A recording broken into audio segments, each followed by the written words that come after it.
The Pentagon's making detailed preparations to deploy troops to Iran, while the president calls NATO allies cowards for not volunteering to help. The Senate's doing something it rarely does. It's going to work the weekend, while there's still no end in sight to the fight over the future of immigration policy. And some perspective on the accusations against civil rights leader Cesar Chavez from a congresswoman who represents many benefiting from his activism.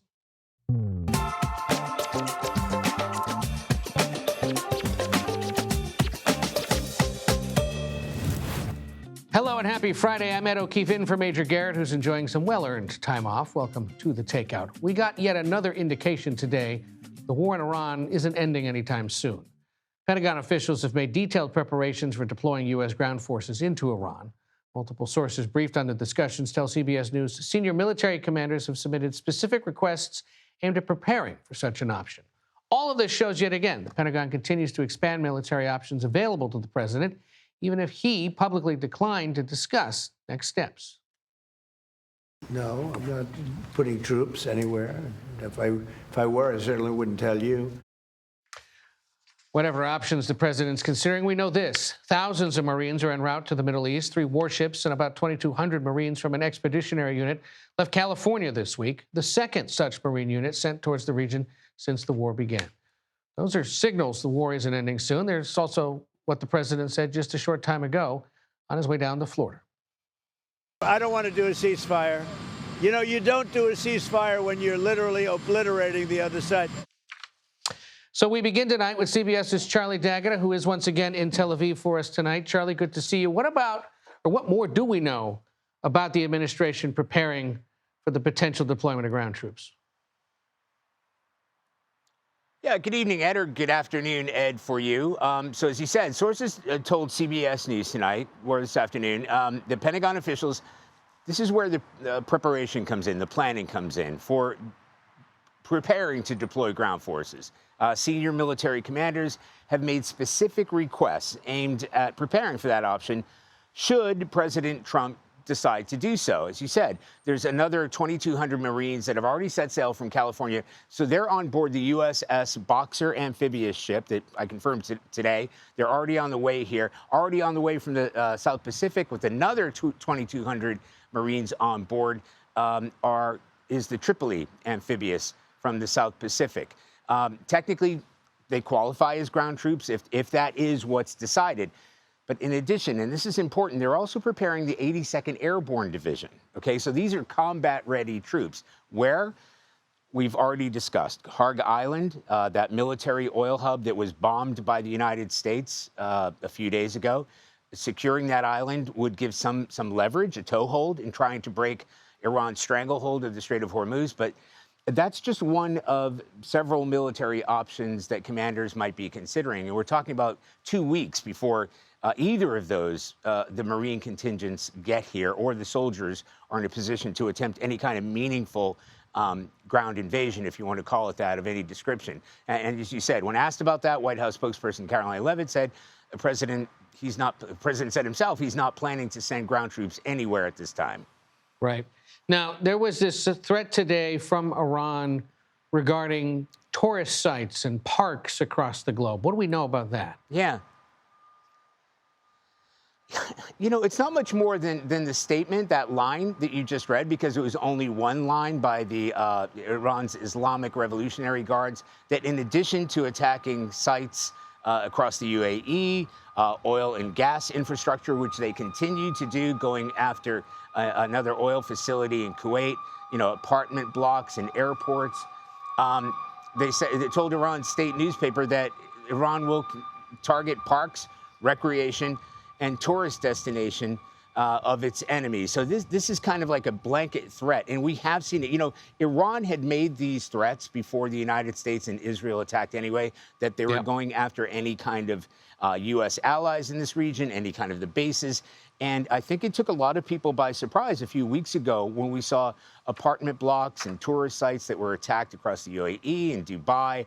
It sent a lot of people scrambling. As you know, a lot of Americans trying to get out of this area. And I can also tell you, Ed, it has been a very noisy day here in Israel from north to south. There may have been, I'm thinking about a dozen air raid sirens. And when those things go off, it's not just like a blanket warning. They're very localized. You can hear the air raid sirens. That means you get the text saying we might have incoming. The air raid siren, when you hear it that local, that means get low. And we've heard several explosions throughout the day. So Iran continues to try to pummel Israel and the Gulf states for the past, I don't know, 24, 48, 72 hours.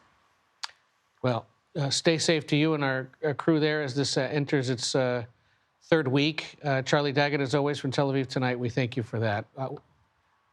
Ending the third week. That's right. My goodness, it's been that long. Thank you, Charlie, and to your team out there. Let's head now over to the White House. As you see, Wei Zhejiang is there on the North Lawn.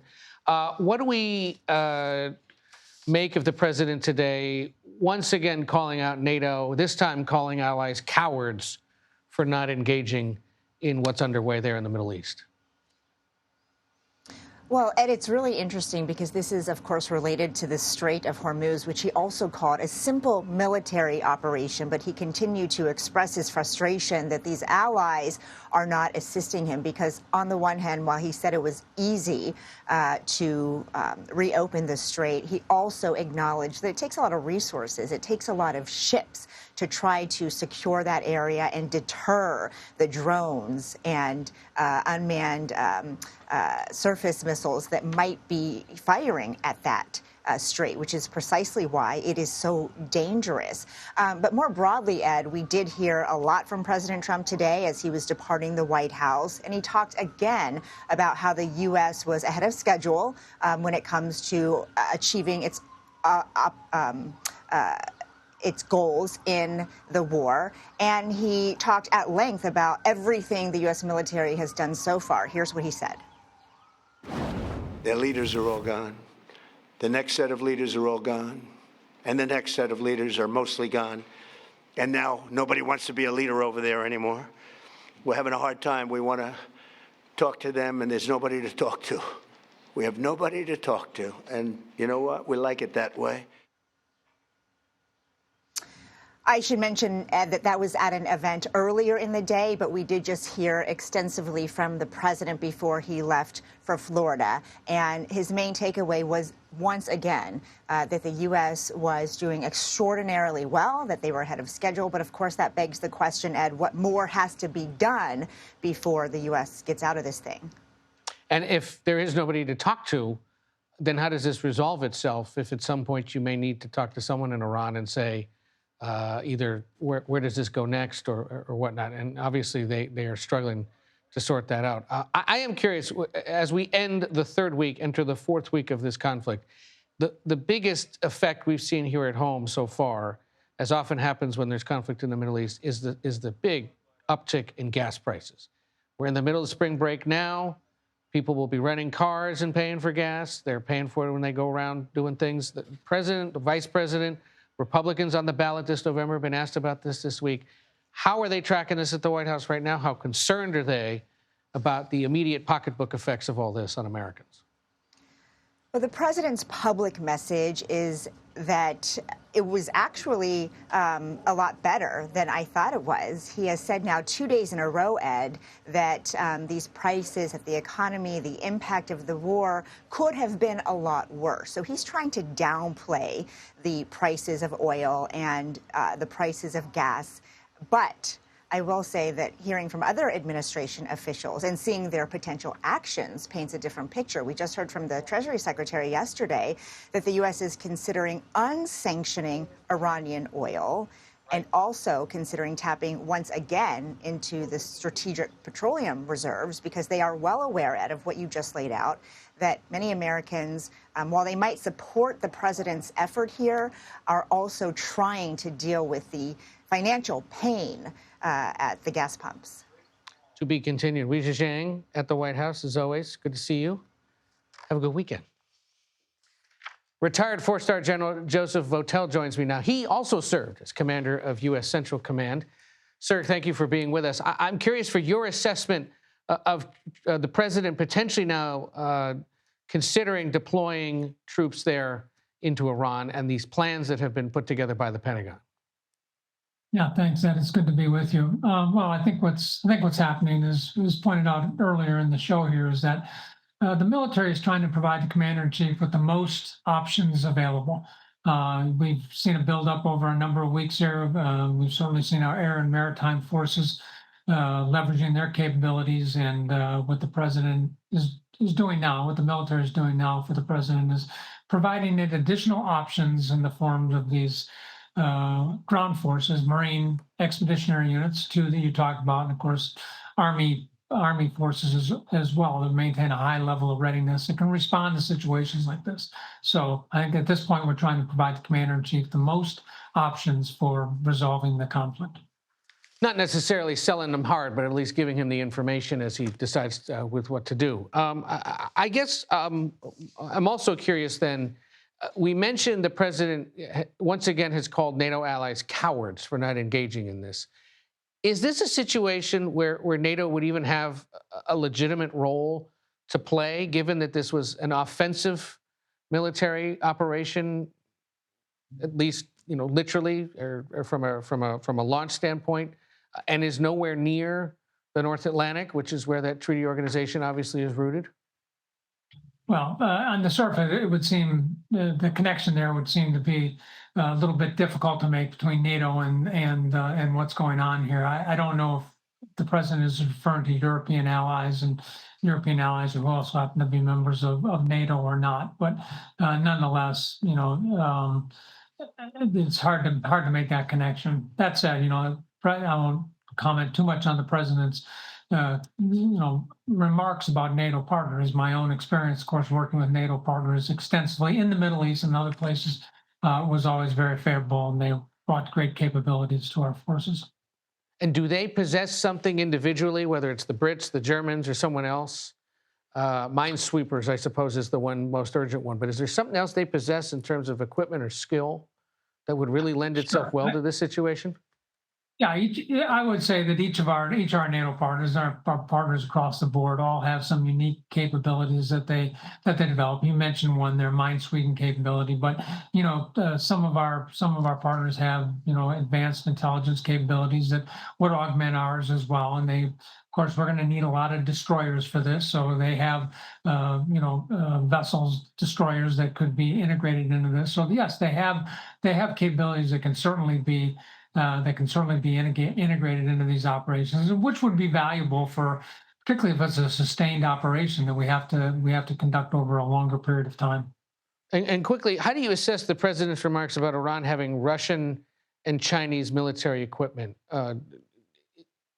Does that give them some kind of an advantage, or is that the president's way perhaps of calling out those two countries for supporting Iran?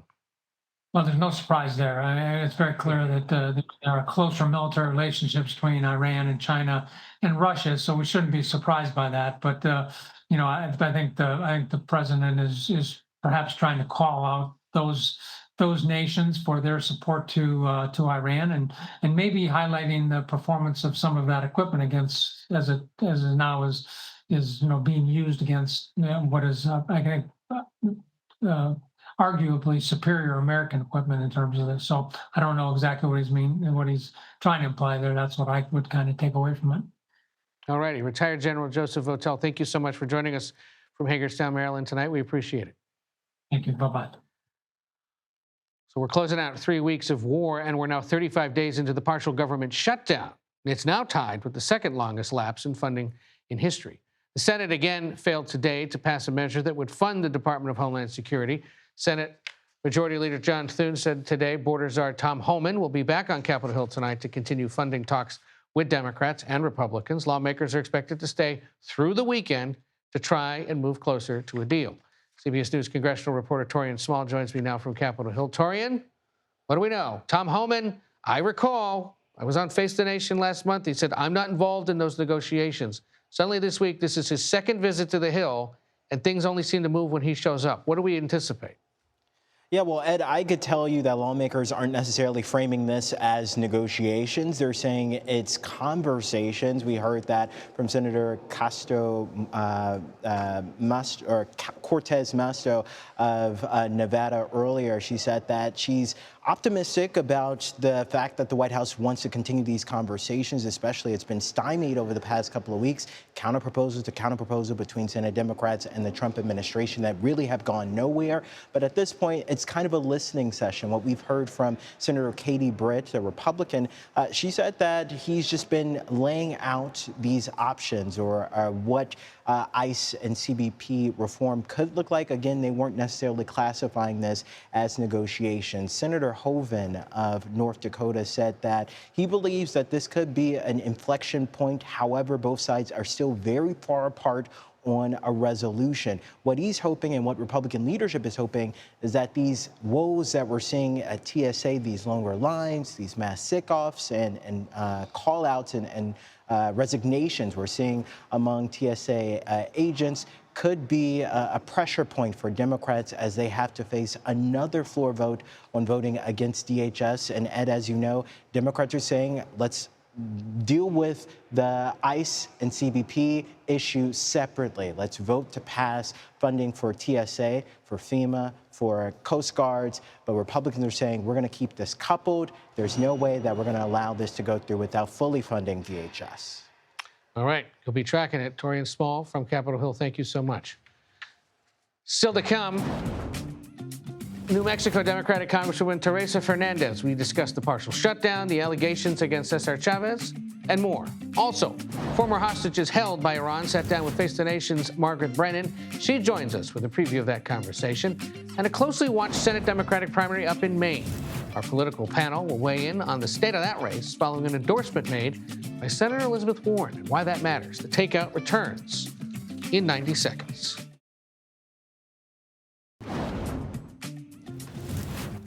Welcome back. Earlier this week, former hostages held by Iran spoke with CBS News chief foreign affairs correspondent and Face the Nation moderator Margaret Brennan. And she joins us now to discuss a little more about this. Margaret, good to see you. Good to be here, Ed. Fridays are your big days. You get ready for Sunday. And I know you had this important conversation. Tell us a little bit about it.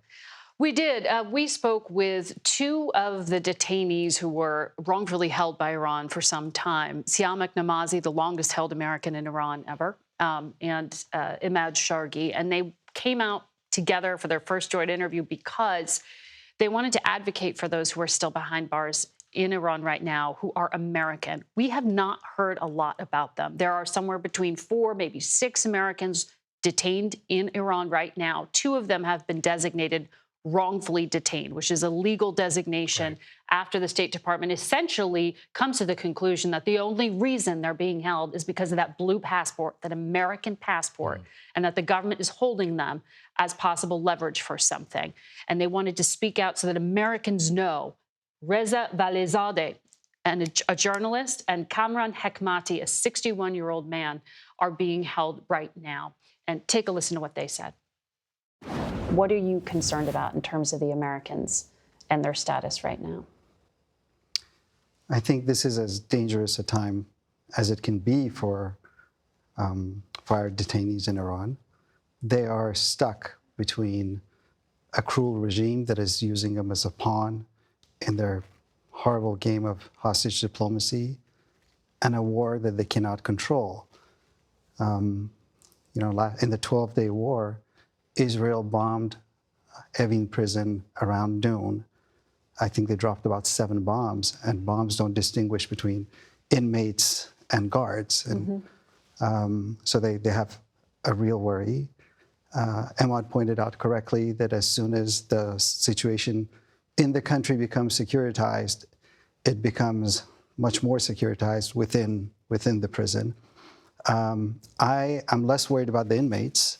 I think these are lovely people, and they will probably have good friends around them. I am much more worried about the regime. They are the easiest to grab punching bag right now in the hands of that rogue regime. So I think this is as dangerous a time. And finally, for a hostage or wrongfully detained citizen abroad, their biggest fear is to be forgotten. And this is a very dangerous time for them with all that's going on in Washington's mind. And the regular, the countries that help, the Omanis, the Qataris, everyone has bigger fish to fry than to worry about the detainees. So let me join Ahmad and the others of thanking you, bringing attention to this. We do need to get them out. This is as dangerous a time as we can imagine for them. And you're right, we're not hearing a lot about these prisoners. We will honor some of the families who don't want names public, but we mentioned that the numbers are perhaps even higher than what's being publicly reported. Why? Why isn't it being discussed more? Is there a risk right now in making it an issue? That's often the argument you hear from diplomats. You increase the price on the head of an American if you amplify that they're important. Why do you think it's important right now to say that they matter? Because I and my friend sitting next to me were on those floors, in those cells.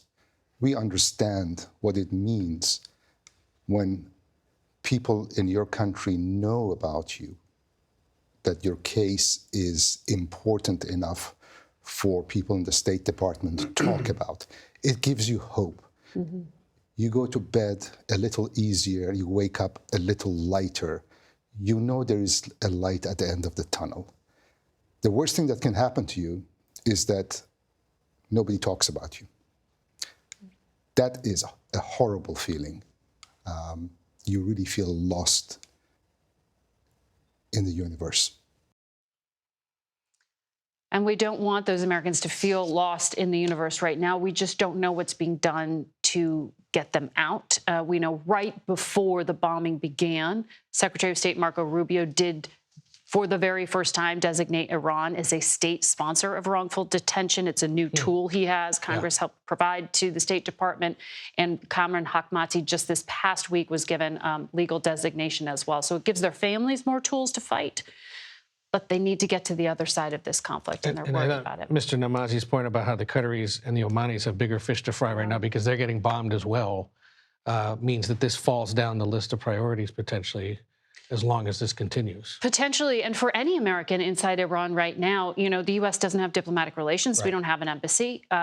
Typically, they go to the Swiss, who are protecting power, and even the Swiss have left Tehran because the bombing is so dangerous. You know, when I had Iran's top diplomat, Abbas Araghchi, on Face the Nation on Sunday, I asked him, what about these Americans? Are they safe? What can you tell us about them? And his response was, as long as the U.S. and Israel don't bomb the prison, they're safe. Right. That was a deliberate line because the last war, the 12-day war, Israel did bomb Evin prison, the notorious prison.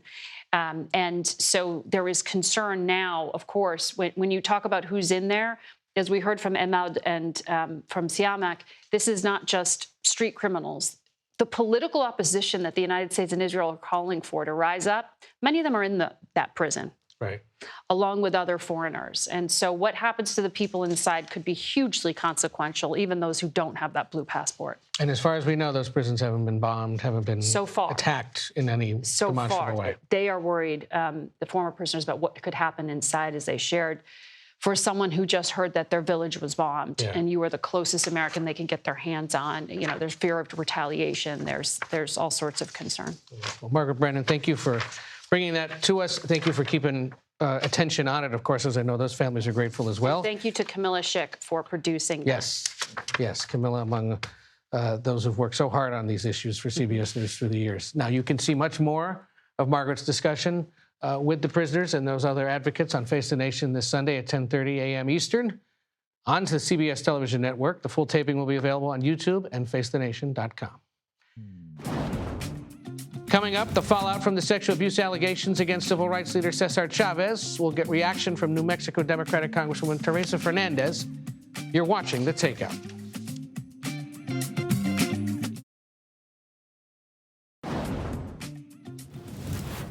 Lawmakers and community leaders are responding to the sexual assault allegations against the late civil rights leader and labor union leader Cesar Chavez. Many events honoring him have been canceled.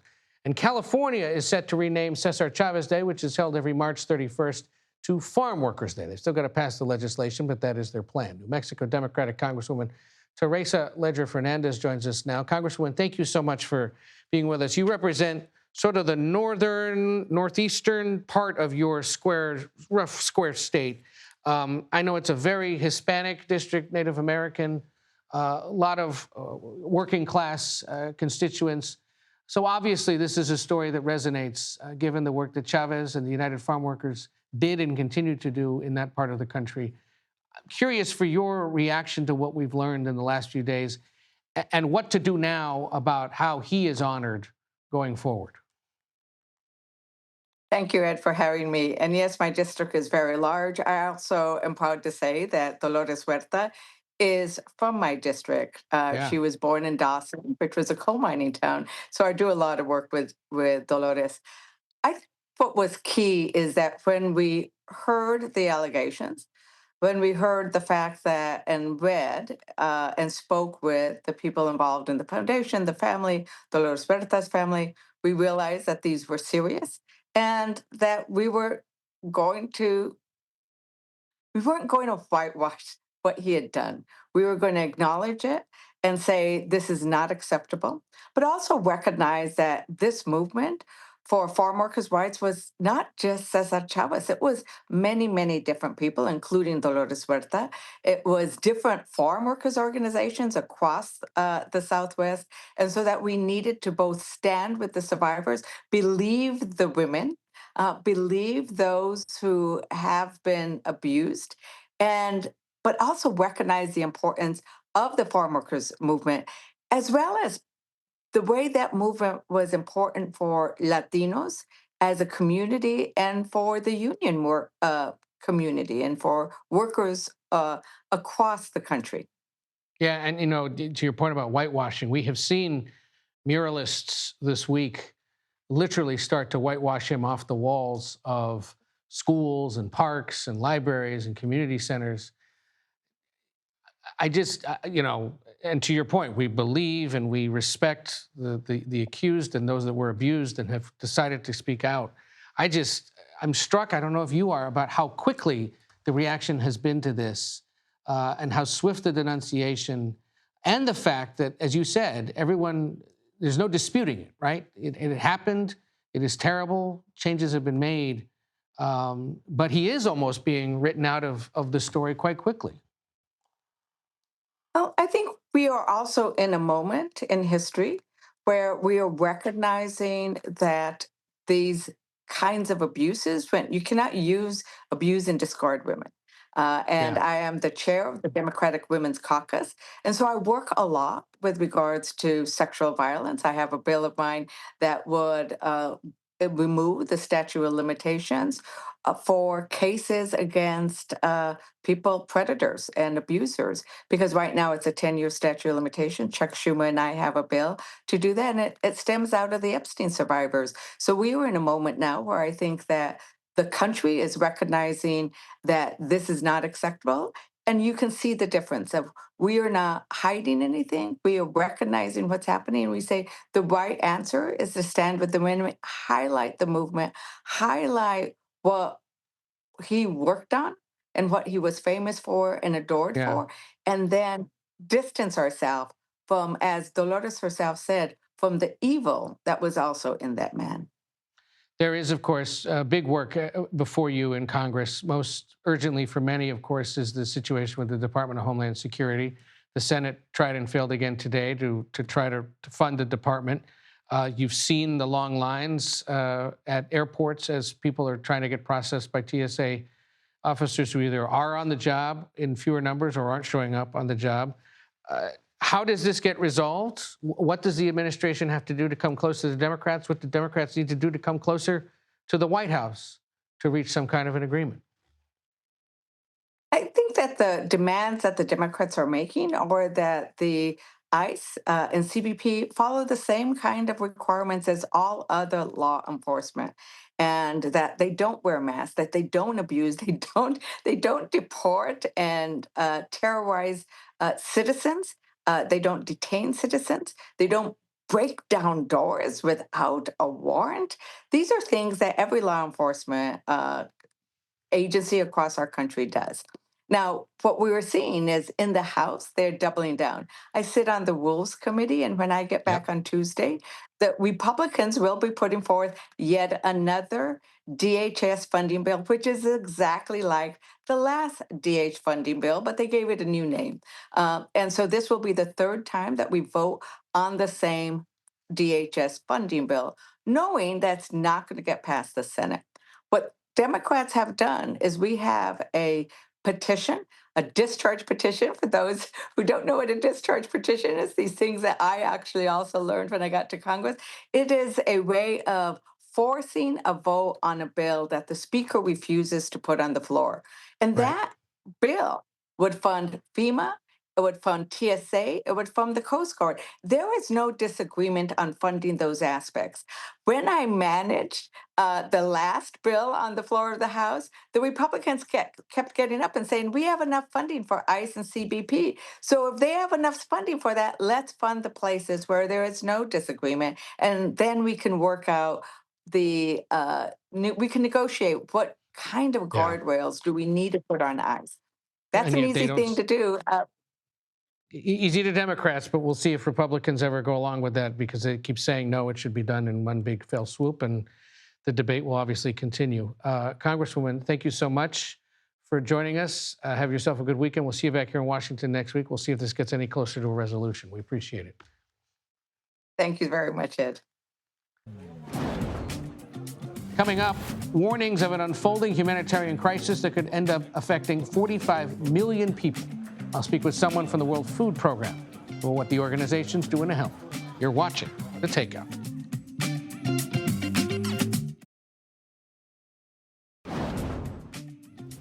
Welcome back to The Takeout. Aid groups are warning of a growing humanitarian crisis in the Middle East due to the war with Iran. The International Rescue Committee says more than 1 million people have already been displaced in Lebanon.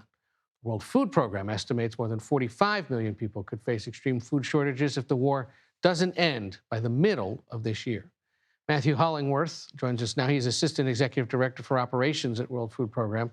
Great to see you here in Washington. I know you said you've had some pretty helpful meetings this week. I want to start with the situation in Lebanon specifically, because you were once director there of the program. What have you and your colleagues seen in that part of the Middle East since this war began? So good evening, Ed. Thanks for inviting me on. Clearly, Lebanon today is in absolute dire straits. We've had, as you said, 1 million people displaced, 20% of the population. That's like California and Texas being, everybody being displaced. So it's a huge number for that country. People, unfortunately, have been displaced many times before. There was a war in 2024. This is the same 1 million people who've been displaced again. They already lost their homes, their jobs, everything they owned. Many of their families have been injured and hurt or even killed in the past, and now they're going through it again. We're serving around 265,000 people right now across the country, but particularly in 300 shelters where we're providing food every day to people, both cooked food and rations, and cash support to those that can't afford to stay in rental accommodations. It's really, really tough for people.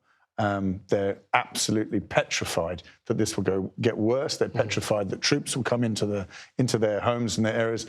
They're really frightened they'll never be able to go home.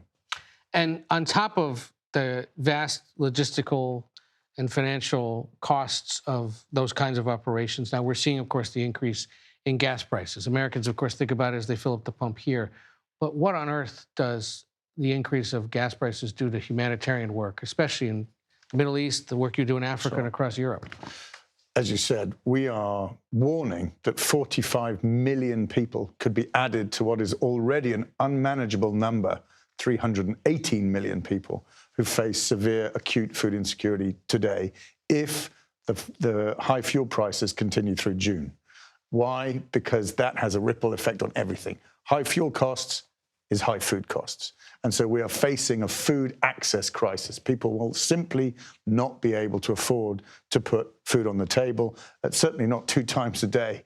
And in countries that are already facing high levels of poverty and vulnerability, it can only get a lot worse. we're seeing tremendous needs in East Africa, Southern Africa, Central Africa, West Africa, also in places like Yemen, in Afghanistan and Pakistan and Bangladesh. Places like those are going to really, really suffer. That's why we are absolutely, without question, calling for a ceasefire, a change in the situation. Fuel levels may come down fast, but food prices, when they go up, it's very sticky. They don't come down fast. We saw that after the Ukraine invasion. We saw that after COVID. And it really is, I mean, this is the difference between life and death for people across poorer countries in the world. In our remaining minute or so, I would be remiss if I didn't ask about Rafah as well, because the crossings have reopened there in recent days. That obviously a dire situation that's been playing out for years. And now we have the situation at the other end of the region. What is the latest out of Rafah? So we are getting food in. It's not as much as we need to through Karam Shalom into the Strip. We're feeding and supporting up to 1.5 million people there. But we'd certainly need to get more assistance in. We saw a big improvement. There's no question it is so much better than it was when we were facing famine, when people were absolutely, desperate for any kind of food to go in. But what we need now is consistent aid going in and the commercial goods, but there needs to be a balance between the two. So many people can't afford the commercial goods that are going in. This crisis is going to make it even harder. Yeah. Well, we appreciate you stopping by here at the end of your meetings in Washington. I hope we can speak again from wherever you are, chiefly Rome, of course. But thank you for being here, Matthew Hollingworth. We appreciate it. Thank you. The World Food Program. Up next, Democrats smell blood in the water in Maine and think they can unseat a senator up there. One Susan Collins will check in on the Democratic race between Graham Plattner and Janet Mills. Why you should care about this one, our reporter panel will weigh in next. Stay with us. This is The Takeout.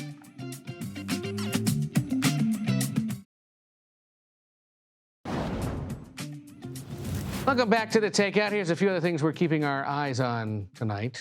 The Justice Department is moving to drop criminal civil rights charges against 2 former Louisville police officers charged in connection with the death of Breonna Taylor. You'll recall she was shot and killed by police during a botched raid on her home in March of 2020. Court filings show the DOJ is looking to dismiss the case with prejudice, meaning charges could be brought back again in the future. Martial arts master and action movie icon Chuck Norris has died at 86. The Walker, Texas Rangers star, once a huge hit for the CBS television network, was known in Hollywood for his macho image, also starring in films like Code of Silence and The Delta Force. You should ask the crew about The Delta Force. They're big fans. His family announced his death Friday morning, calling him the heart of our family. Now, his fans for years have paid tribute to his tough guy image. For example, they like to say that Chuck Norris doesn't do a push-up, he pushes the world down. Or that Chuck Norris has to sleep with the lights on because the dark is afraid of him. And Chuck Norris didn't dial the wrong number. It's just that you picked up the wrong phone. You're not laughing, ladies. You're supposed to be laughing at this. These are funny tributes to the great Chuck Norris, former CBS star. Dead to age. Is this thing on? Come on. Gosh. Anyway, Oriana Gonzalez covers politics and policy for Notice. She's here, as is Julia Manchester, national political reporter for The Hill. Do we know yet what they're renaming Notice? Have they decided? I'm not here to break news about that. You're not here to break news about that? But I'll keep you guys posted. Okay, Notice, N-O-T-U-S for now, News of the United States. They're working on a rename. It's a bit of a thing.